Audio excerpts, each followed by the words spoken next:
गंधक रसायन जिसको बनाया जाता है सल्फर में से। सल्फर जो एक नॉन मेटल है जो बहुत ही जल्दी आग पकड़ लेता है और इसीलिए पहले इसको युद्ध के अंदर गोला बारूद के अंदर भरा जाता था और यह जल्दी पकड़ता है, इसलिए इसकी तासीर गर्म है। लेकिन इसको 7 बार देसी गाय के दूध के अंदर शुद्ध करने के बाद आंवला, बेहड़ा, हरड़, भिंगराज, तेजपत्र, इलायची, दालचीनी, गिलोय, नाग केसर, सूंठ, इन सभी का अलग अलग काढ़ा बना के उसको 8-8 भावनाएं दी जाती है। 30 दिन से लेके 45 डेज के प्रोसेस के बाद तैयार होता है गंधक रसायन। और जब इसको शुद्ध करके इसमें औषधियों की भावना देके तैयार होता है तो वात, पित्त, कफ तीनों दोषों को बैलेंस करता है। जो इसका गर्म नेचर था वो बैलेंस हो जाता है। गंधक रसायन स्किन डिसऑर्डर में, फंगल इन्फेक्शन में बहुत ही अच्छा रिजल्ट दिखाता है। जिस तरह से नॉर्मली एक ट्रेन एक इंजन से चल जाती है, लेकिन कोई चढ़ान वाली जगह हो, कोई पहाड़ वाला एरिया हो तो ट्रेन के पीछे दूसरा इंजन लगाना पड़ता है। इसी तरह से जब भी आपको स्किन डिसऑर्डर है, कोई भी टाइप का फंगल हो और आप उसके लिए मेडिसिन खा रहे हो, दवाइयाँ खा रहे हो और वो दवाइयाँ असर नहीं कर रही, तो उस दवाई के साथ गंधक रसायन को स्टार्ट कर दो। एक दवाई के लिए इंजन का काम करेगा। जो दवाई की पावर है उसकी पावर को बढ़ा देगा। आपकी बॉडी के अंदर जो दवाई की असर है उसकी मात्रा को बढ़ा देगा। और गंधक रसायन का मेन काम होता है ब्लड को प्यूरिफाई करना, तो आपके ब्लड को भी साफ कर देगा, जिसकी वजह से आपके स्किन के ऊपर कोई भी छोटी मोटी फोड़ी फुंसियां होती है जिनको बार बार इचिंग होती है, रेशिस हो जाती है, तो उसमें भी बहुत ही ज्यादा हेल्पफुल है। अगर आप चाहते हो कि आपकी स्किन हमेशा के लिए जवा दिखे, एंटी एजिंग रहे, तो उसके लिए भी आप गंधक का यूज कर सकते हो। सही मात्रा के अंदर ब्रह्मचर्य का पालन करके और कंटिन्यू 6 मंथ तक चावल की खीर के साथ गंधक रसायन का सेवन किया जाए तो ग्लूटाथियोन का काम करता है। शुद्ध गंधक को डेली 10 ग्राम से लेकर 25 ग्राम जितना लिया जाए तो आपकी स्किन को 2 से 3 शेड लाइट करता है। अगर आपकी स्किन अनइवन है, पिगमेंटेशन है, दाग धब्बे है, तो उसको भी खत्म करता है। आपकी जो एजिंग की प्रोसेस है उसको डिले करता है। गंधक रसायन का मेन इम्पैक्ट होता है आपके ब्लड के ऊपर। अगर आपका ब्लड दूषित है तो हमारी धातुओं को अलग अलग दूषित करेगा। अगर आपका ब्लड मज्जा धातु में गया तो मज्जा धातु को खराब करेगा। अगर आपका गंदा ब्लड अस्थि धातु में गया तो अस्थि धातु को खराब करेगा।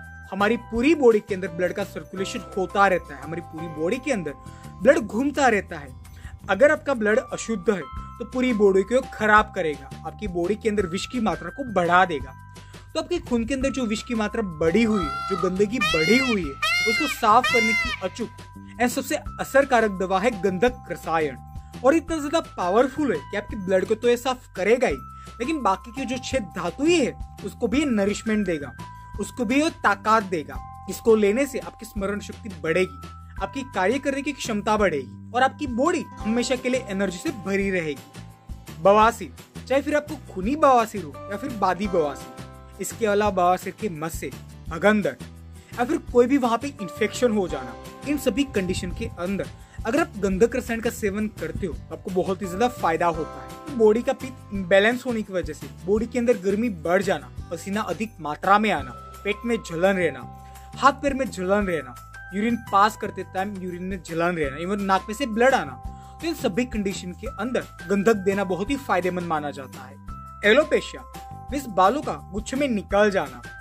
एलोपेशिया की कंडीशन के अंदर जहाँ पे आपको एलोपेशिया की शिकायत है, जहाँ पे इन्फेक्टेड एरिया है, वहाँ पे आप जायफल को पानी के अंदर अच्छे से घिस के उसको वहाँ पे लगा दो।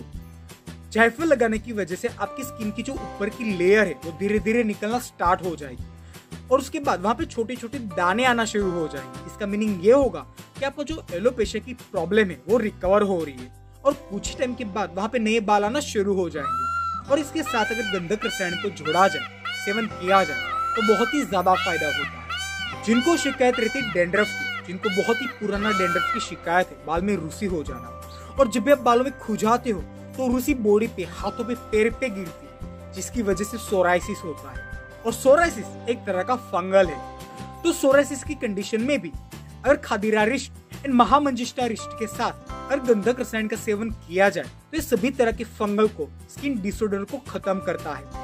पेशाब में पस आना, वीर्य के साथ पस का बहना, यूरिनरी कोई भी इन्फेक्शन हो या फिर पस हो जाने की वजह से टेस्टिकल्स का सूज जाना या फिर उसका बढ़ जाना, महिलाओं में मासिक के साथ सफेद पानी का डिस्चार्ज होना और उसके साथ ही पस निकलना, या फिर गर्भाशय के अंदर कोई भी टाइप का इन्फेक्शन हो जाना, वहां पे छाले पड़ जाना, गर्भाशय में पस पैदा हो जाना, इसकी वजह से इनफर्टिलिटी की शिकायत होना, मींस बच्चे पैदा ना हो पाना, तो इन सभी कंडीशन के अंदर अगर गंधक रसायन को दिया जाए तो ये संजीवनी का काम करता है। गंधक रसायन एक सुपर एंड नेचुरल एंटीबायोटिक है जो टॉन्सिलाइटिस, पेरोटाइटिस या फिर शरीर में अगर कहीं भी इंफ्लामेशन है तो उसको ये ठीक करता है। बॉडी के अंदर अगर कहीं भी आपको पस हो जाए तो उसको ये ठीक करता है। मुंह के छाले, मुंह के अल्सर, पेट का अल्सर, पेट में छाले हो जाना, तो इन सभी कंडीशन के अंदर भी गंधक रसायन बहुत ही ज्यादा फायदेमंद होता है। शरीर में पित्त बढ़ने की वजह से शरीर की अग्नि मंद हो जाना, मीन्स मंदाग्नि, शरीर की नसों का कमजोर हो जाना, बहुत ही ज्यादा थकान लगना, तो इन सभी कंडीशन के अंदर भी गंधक रसायन को लिया जा सकता है। गंधक रसायन जो एक टाइप का रसायन है, तो इसको आप कितना भी लंबे टाइम तक लेते हो तो भी इसका कोई भी तरह का साइड इफेक्ट्स नहीं होता। लेकिन सबसे इम्पोर्टेंट बात, इसको लेने की सही मात्रा आपको पता होनी चाहिए। जब भी आप गंधक रसायन का यूज करें, जब भी आप इसको लेना स्टार्ट करें तो किसी वैद्य की सलाह के बाद या किसी डॉक्टर की सलाह के बाद ही इसका यूज करें। और जब भी आप गंधक रसायन को लेना स्टार्ट करते तो ब्रह्मचर्य का पालन जरूर करें। मांस मच्छी मीन्स नॉनवेज, अल्कोहल, स्मोक, बहुत ही ज्यादा स्पाइसी फूड, ऑयली फूड, इन सभी चीजों को अवॉइड करें। अगर पॉसिबल हो तो ओनली सात्विक फूड ले या फिर चावल की खीर को इंटेक करें। गंधक रसायन को जनरली खाना खाने के 1 घंटे बाद लेना होता है, सुबह एंड शाम, लेकिन इसका यूज करने से पहले आप अपने वैद्य की सलाह जरूर लें। आज के लिए इतना ही, मिलते हैं नेक्स्ट वीडियो में, तब तक के लिए धन्यवाद।